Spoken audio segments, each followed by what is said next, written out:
Hi, welcome to Community Focus. Tonight we have a guest from the south side of Muncie, our City Councilman, Doug Marshall. Hi Doug, how are you? Great. Roger. And what district is that? District 1. District 1. Mhm. South side, how big is that? Well, it pretty much goes everything east of Walnut Street and everything south of Memorial Avenue.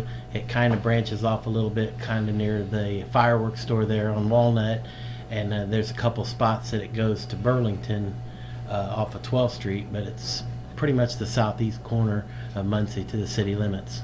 That's a pretty good size. I've got 5 precincts in that vote for that area. Really? And it is hot today. It's about 105 out. And the fireside chat, we don't have any fire today, and had to turn the air off for the shooting, and it's warm. A little toasty. Yes, it is. So tell us, this is your first year. You're following in your dad's footsteps, CFMarshall. Big shoes to fill. Big shoes to fill. And how's that working out? What do you think so far? It's great. I'm getting out and I'm meeting a lot of citizens, not only just in the southeast side of Muncie, but Muncie, whole Muncie. I'm go to a lot of neighborhood association meetings. I've been going to the Southside redevelopment where they're working on the gateway and that Seen kind of you stuff. there, filmed that. Yeah, it's really it keeps you on your toes. You're really busy a lot. You got to have a lot of minutes on your cell phone. You got more going on than just a monthly meeting, don't you? Yeah, there's a lot. But I'm excited to do that. I love getting out. I always live by that. There's nobody that I don't know. I try to never meet a stranger. I really enjoy meeting people. Now, one thing before I get off track here, you're helping with gotta plug that. the Southside Band, which Yep. my wife on the camera there, she's an alumni of Southside, so that's close to her heart. Yeah. So tell us about that. Well, this is the second year. The Southside Band program, with all the funding cuts with the schools and stuff, they, band is not a priority, education and stuff. So the band boosters pretty much fund a lot of that summer band program, and there's so many good kids involved in it. Like this year, the class valedictorian was a member of the Southside Band, Wesley. I'm not sure his last name, but there's a lot of good kids involved in it, and they give up their summers to participate in band, and there's not too many kids out there that do that, and plus they're out in this heat practicing. And last year Got those uniforms on sometimes. I couldn't even imagine. Oh, no. But this is the second year that I've helped in it, to try to help offset some of the costs. They have a golf outing, and they have it at Maplewood Golf Course, and this year it's going to be July 15th at Maplewood Golf Course. It's a 8:45 tee-off time. They're offering whole sponsorships. You can get one for $30, or you can get a package deal, which 2 for $50. It's $200 per team to participate in this. And if anybody is interested in it, you can contact Chuck Reynolds, and his number is area code 765-744-8791. And everything that they make goes back into the band program. All proceeds benefit the band. Like last year, they were having trouble with getting buses paid for to go to the state fair, and at the state fair it's just super hot, so they always get buses that have air conditioning, so the kids between performances can cool off, and that way And Southside's band has done really well. Yes, they have. Yeah, we're very proud of them on the south side. We're proud of all of the schools that we have on the south side. Just a great bunch of kids, and we're blessed with great teachers and even great parents, and everybody's really involved. It's just a big family over there on the southeast side, and that's why I love it so much. That's good. That's good. Well, my alma mater is Monroe Central, and I go there and watch my grandkids play ball, and they're heavily involved in sports and little league and football and different wrestling, everything. And just had a granddaughter graduate from there, so that's kind of like, I understand that feeling. It's kind of like old home. And they've even captured one of the city guys to coach their football team. I mean, they're going to be up and comers. Their football program. They've done a lot of work on that. I've went out there and watched a little bit of, because I'm a sports fanatic, so I try to get around all the local areas around here, or just a little bit outside, try to go check them out, and so see the future stars of the world, hopefully. And I'll probably sponsor a whole Millennium Productions, but trust me, the world's a better place if I don't play golf. I found out the hard way. I'm not much of a golfer either. So what else is going on with the council and your end of it? It's me right now. It's just a great big learning process. I'm trying to, figure out the different procedures and budgets, and you have many of your constituents get a hold of you and say, we need this. Well, I get a lot of calls, and some of them really are legitimate concerns. A lot of people, with the South Side Gateway getting ready to open up, they're saying, let's take this further. Let's make Madison the Madison it once was when I was a child. That was a great big hangout, when I was younger. And I miss a lot of the stores that used to be there. Bernie Lee's Pizza was one of my favorite pizza stores, and Carmen's, I can remember that. Yeah. There on Wendy's, and there was all kinds of. Burger Chef was there too. And there was a grocery store, but I was really young, but I can't remember it. It was there, kind of where Rax was at, and I remember going in that. A&P or something. It was weird. You had to enter it through the back part of the store, but those were fond memories as a kid. When I first came to Muncie, growing up in Randolph County, we came to Muncie a lot to shop and work and things like that, but I officially moved to Muncie back in the mid 80s, and originally on the south end of Muncie, so I still have that feel for it too. And then I ended up like on the east side on Main Street for a while, and then up here in Morningside. So I've lived on the east side of town, starting on the south, moving north. So I have a little bit of that south side feel to me for a little while. For a few years I lived there. It's so I always try to explain the feeling of the south side resident. It's just so much southern hospitality over there. Everybody is willing to pitch in and help, and I've just seen the outpour of people that want to get involved and want this city to succeed and just flourish. I want to one day be able to say, Carmel, where's that? Muncie's the place. Mm-hmm. and that's some of the goals that we, all the council members, would like to see. And it's going really good. I'm really pleased with our progress. I think we're a good start. I remember back in the day when Mayor Cannon was the mayor, and I was filming things for that administration, and they was starting the downtown redevelopment, and Sue Leonard, God rest her soul, gave me an idea, and she says, why don't you, before they start all this, because you remember the old concrete things, and you had to zigzag through the downtown, and the pigeons everywhere in the buildings, and windows boarded up and things, and so she said, why don't you walk down from North Walnut down to the tracks, like by City Hall down to the tracks, and just film all that. Do a timeline. So one Sunday I done that, spent the afternoon filming all that, and I still have that footage, and it served me well. I got a lot of mileage out of it.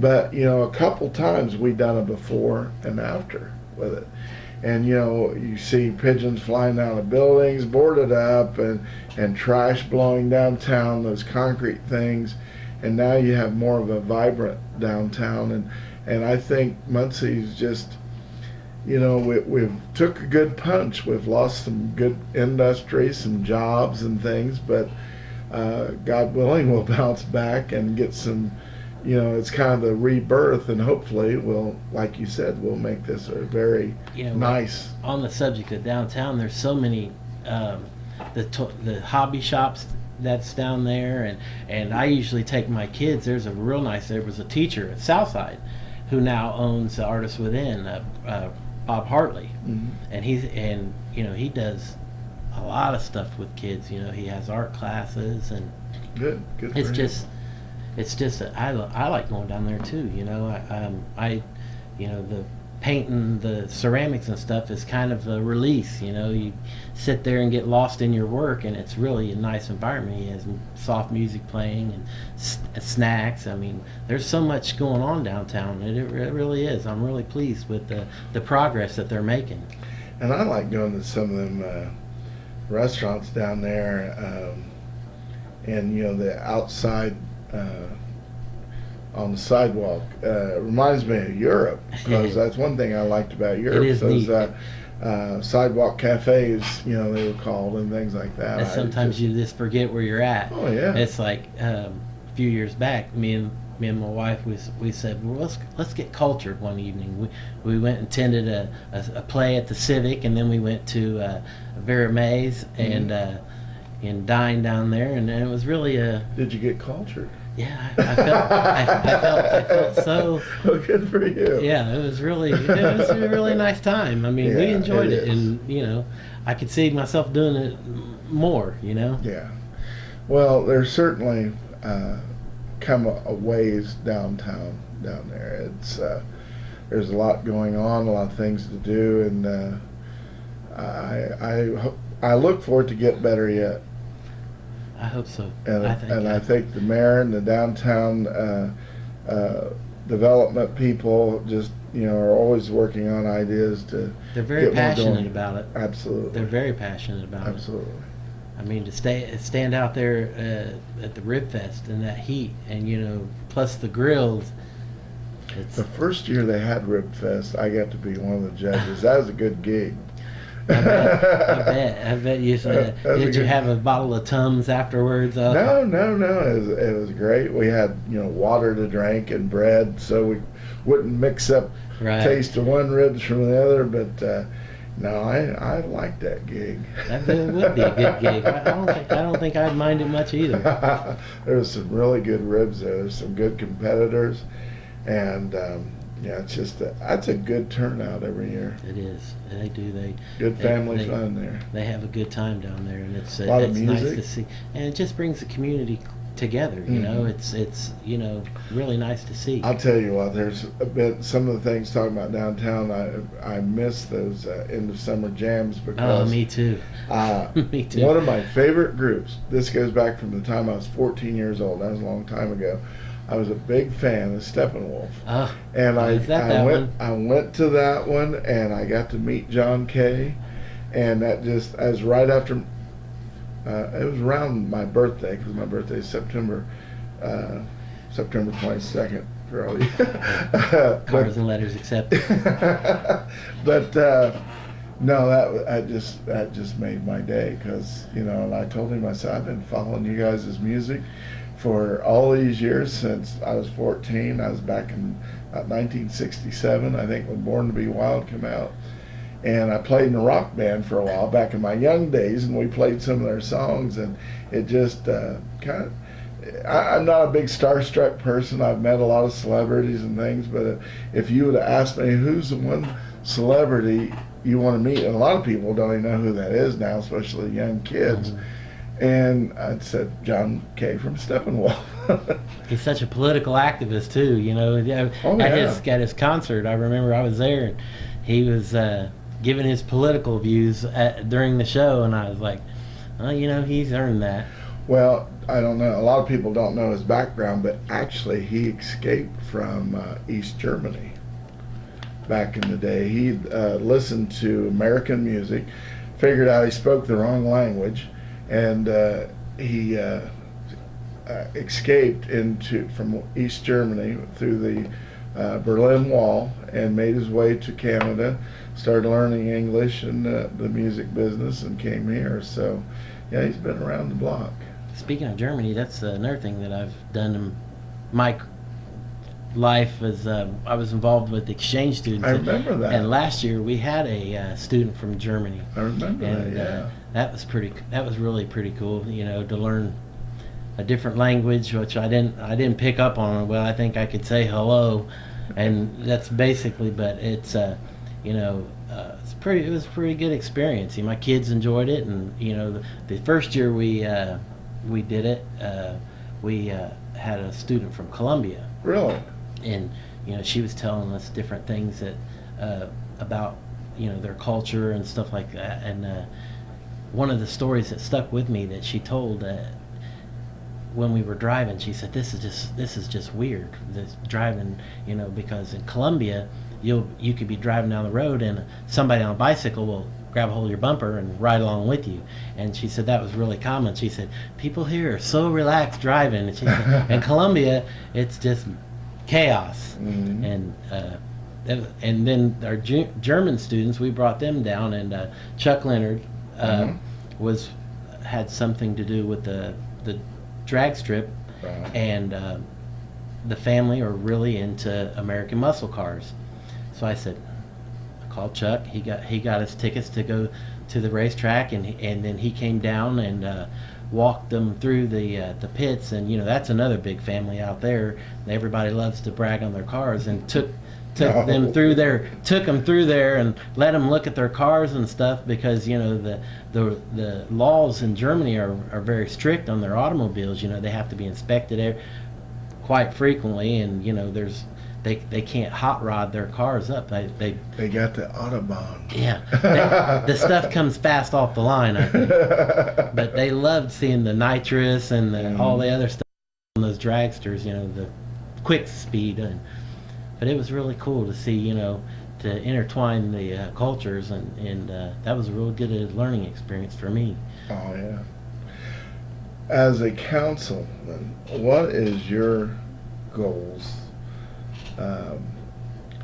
You've been in it almost 7 months now, and so what's your goals to bring to the community?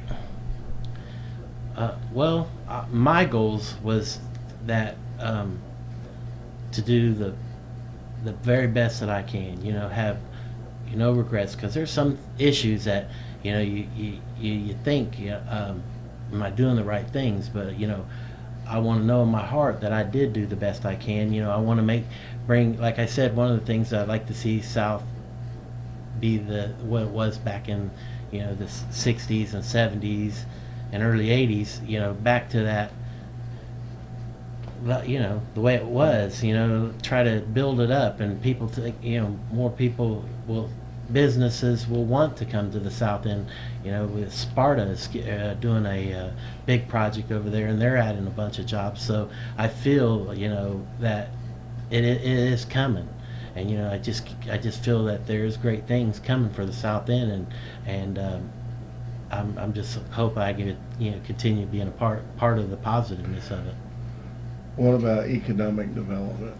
You see any light at the end of the tunnel there? I know we have the economic development. There's a lot of hard people working, trying to get that stuff there with the county and the city combined. Working together, and there's some good things out there. We have Progressive Rail. We have Magnadyne or Magnatech. There's a lot of jobs out there in that industrial park, and once that starts filling up, they'll start moving, spreading out a little bit more. But everybody's just so spoiled, because I worked at Chevrolet Muncie for a while back in the late 70s, early 80s, and you had Chevy, you had Borg Warner, you had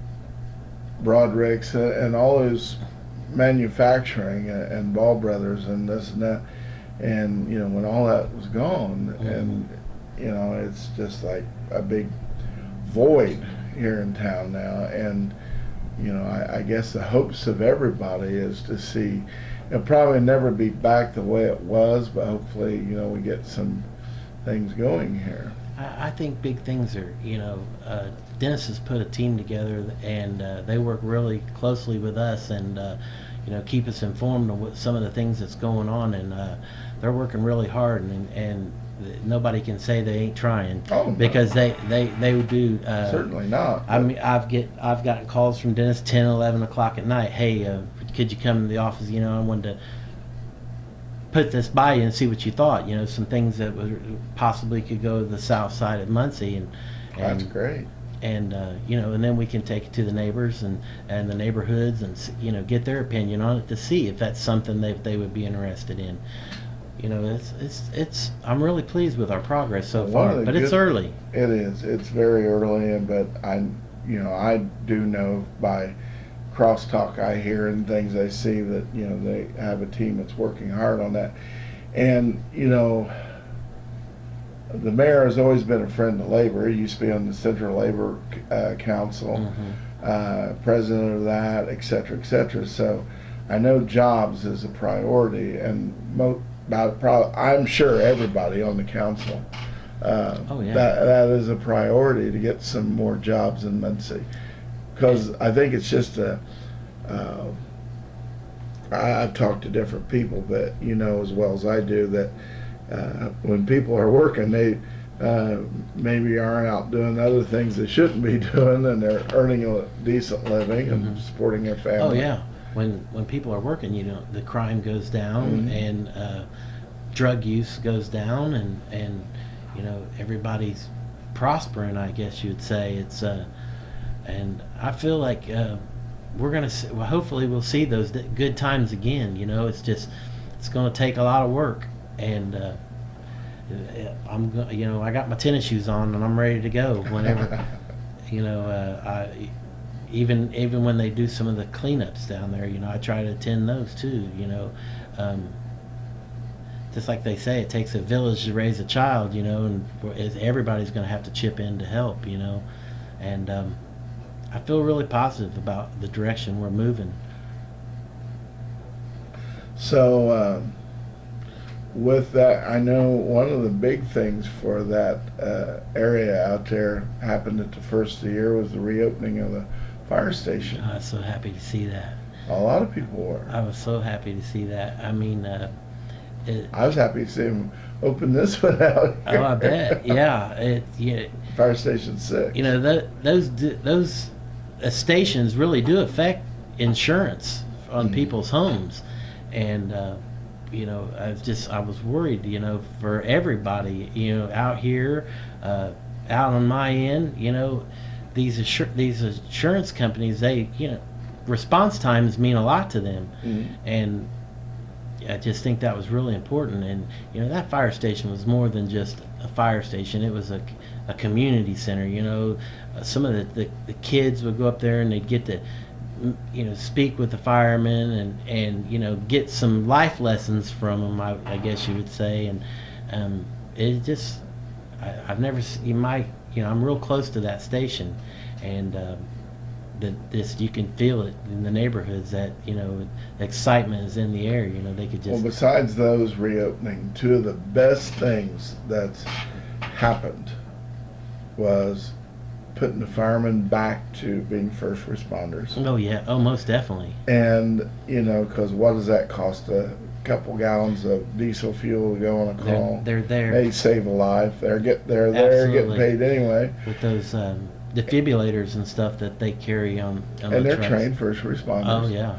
And the other is the safe station. Oh yeah, absolutely. Which is, I don't think has actually been in the news. I know that I've talked to different people about this, but people have used that for safe stations. Oh yeah. Since that's come into play. We've gotten some reports that not long, within weeks after the station over here reopened, it was already utilized as a safe station. And if it helps one person, I think it's worth it.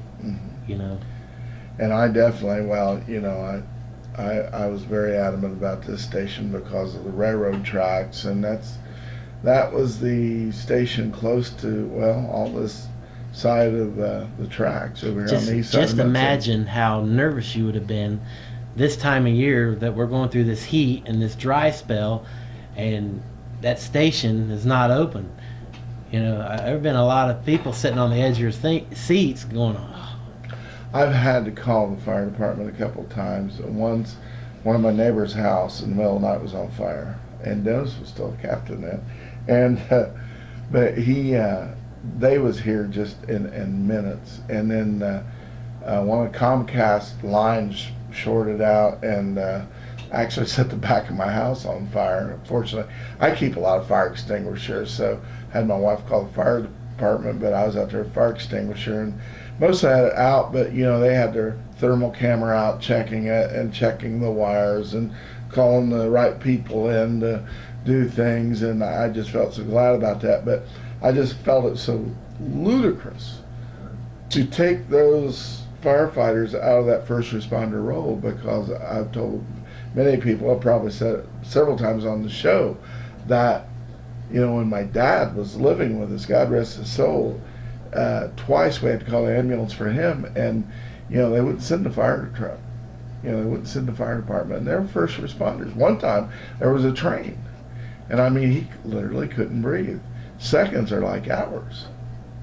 And you know, it's just, I'm so glad that that's been fixed. And those firemen, and I've not met any of them that don't want to help. Oh no. They're always the first one to run into the scene of danger, and we've got a top-notch fire department and a top-notch police department, and I'm so very proud of all of them.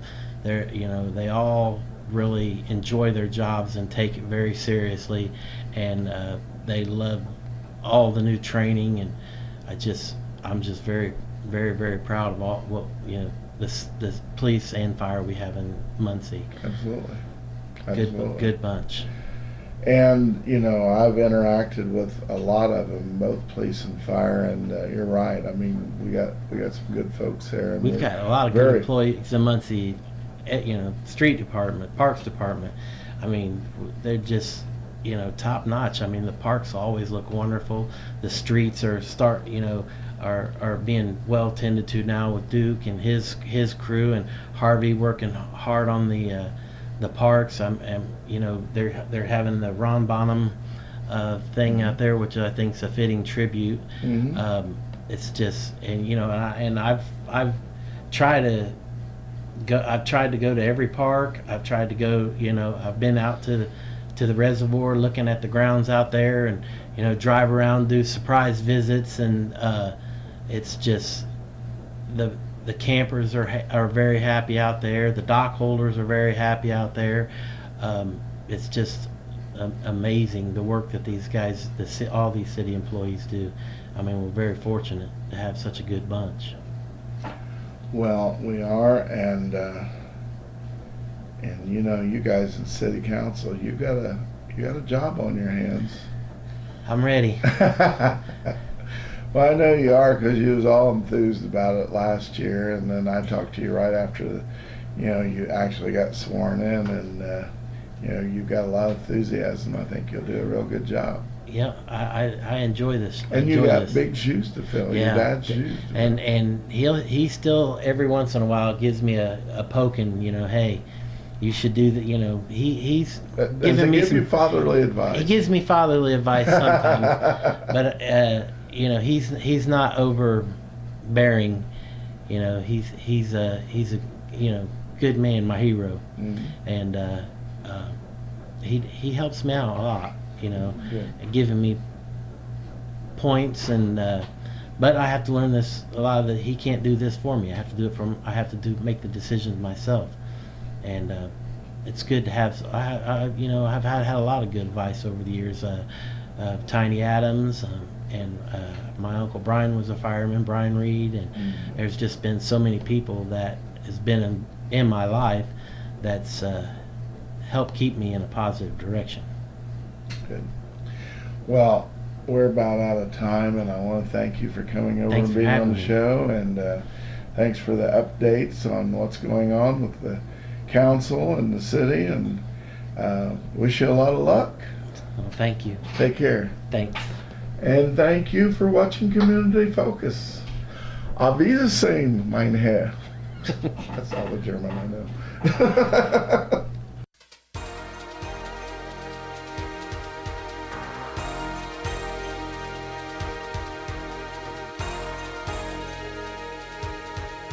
Community Focus would like to thank the following underwriters for their help and support with our productions. Put your business up for everyone to see. Hometown Outdoor Advertising, 288-9000. Wishbone Gifts Incorporated, corner of Walnut and Jackson Street in Muncie. Best Built Computers, 25 years experience in computer repairs. 413 South Tillotson Avenue, Suite 1.